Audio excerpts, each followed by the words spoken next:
როცა ღმერთი წაგაქცევს, წიხლს დაგაჭერს და ბოლომდე გაგწირავს, შენში იმედი ბოლომდე მიილევა და შენი სიცოცხლის ნაპერწკალი სამუდამოდ ჩაქრება.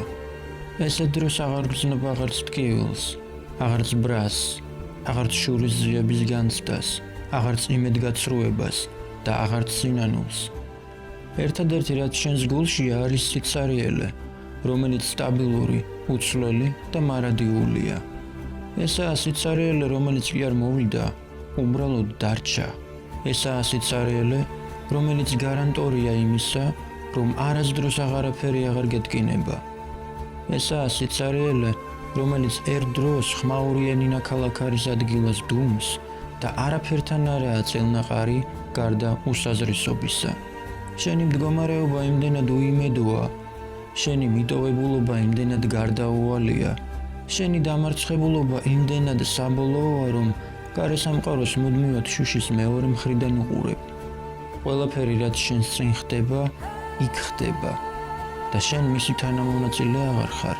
ყველაფერი, რაც აქაა, სინამდვილეში იქაა, იმიტომ რომ სიტყვა აქ საერთოდ აღარ არსებობს.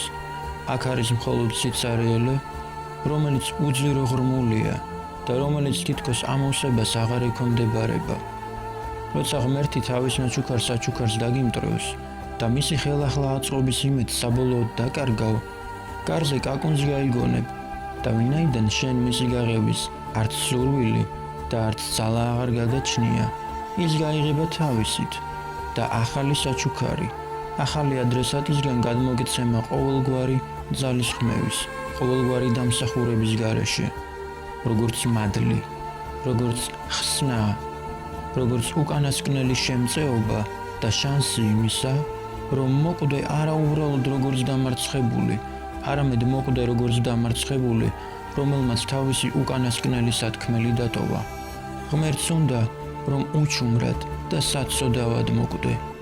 ის შურისძიებას და მტრის განადგურებას გიკრძალავს. ეშმაკი კი შანს გაძლევს კაცი იყო.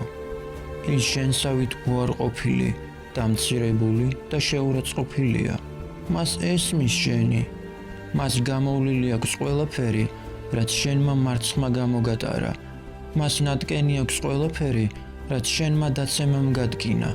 მას დაკარგული აქვს ყველაფერი, რაც შენმა ტრაგედიამ დაგაკარგვინა და გელოდება, რომ გამოართვა მისი უსასყიდლო საჩუქარი და შენი სიცარიელე შეივსო. ეს ბოროტებაა, რომელიც შენს გულს აავსებს, რომელიც გაგრძნობინებს თითქოს ისევ ცოცხალი ხარ, თითქოს ისევ ყველაფერს აქვს აზრი, თითქოს ისევ ყველაფერი წინაა და მისი ალი ისე მოგედება, რომ სიკვდილის ბოლო მომენტამდე კოცონივით იგიზგიზებ. ბოროტება თავისი დიდებულებით გზას გაჩვენებს და გასწავლის როგორ მიიღო ყველაფერი, რასაც აქამდე უბრალოდ ნატრობდი და როგორ გაანადგურო ყველაფერი, რასაც ვერ იღებ. ბოროტება გასწავლის როგორ ჩაარტყა მტერ ზურგში დანა და უყურო როგორ კვდება ის მტერი, რომელმაც ასე გაბოროტებამდე მიგიყვანა. ბოროტება გასწავლის როგორ არ უნდა აპატიო, როცა პატიებას უკვე აღარანაირი აზრი აღარ გააჩნია. ბოროტება, რომელიც გულში გაქვს, რომელიც გეხმარება, რომელიც გზას გიკვალავს, რომელიც ცხოვრების აზრს გაძლევს, ყველაფერს გაანადგურებს შენი ჩათვლით. ის კიბოსავით მოგედება, ჯერ კიდურებზე შემოგეხვევა, შემდეგ ტანზე, შემდეგ ყელზე და გაგუდვას დაგიწყებს. შენი ბოღმა ისე დაგახრჩობს, როგორც მთვრალ კაცს ახრჩობს საკუთარი ნარწყევი, ან ტუბერკულოზის მქონე პაციენტს საკუთარი სისხლი. შენ ბოროტება იმდენად დაგიბინდავს მხედველობას, რომ ვეღარ დაინახავ ღმერთმა როგორ გაგწირა, როგორ წაგართვა ყველაფერი, როგორ გაქცია ქეციან ძაღლად, რომელსაც ჭიები ჭამენ. შენ ბოროტება თვალს დაგიბრმავებს, გულს გაგიქვავებს და ჭრილობებს დაგიამებს. შენ ვეღარასდროს გატკენს საკუთარი დამარცხებულობის განცდა, იმიტომ რომ შენ წყნარი ძაღლი აღარ იქნები. შენ იქნები სოფიანი ძაღლი, რომელიც კვდება და სიკვდილის წინ ეზოში ბავშვებს კვენს. შენ აღარ იქნები საცოდავი მათხოვარი, რომელიც კვდება.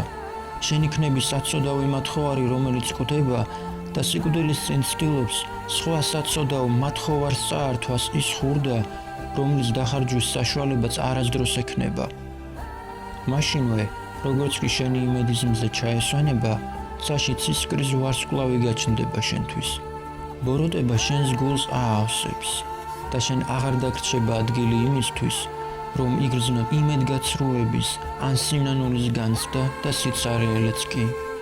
ბოროტება საბოლოოდ დაგაავადებს და მოგცემს საშუალებას, რომ როცა საბოლოოდ დამარცხდები და ტკივილი შეჭმას დაგიწყებს, პირზე ხელი კი არ აიფარო, არამედ ხმამაღლა ამოიღრიალო და ბოლოს უნთქვას ნაწოლები და დამძიმებული სული თავისუფლად ამოატანო ფილტვებიდან.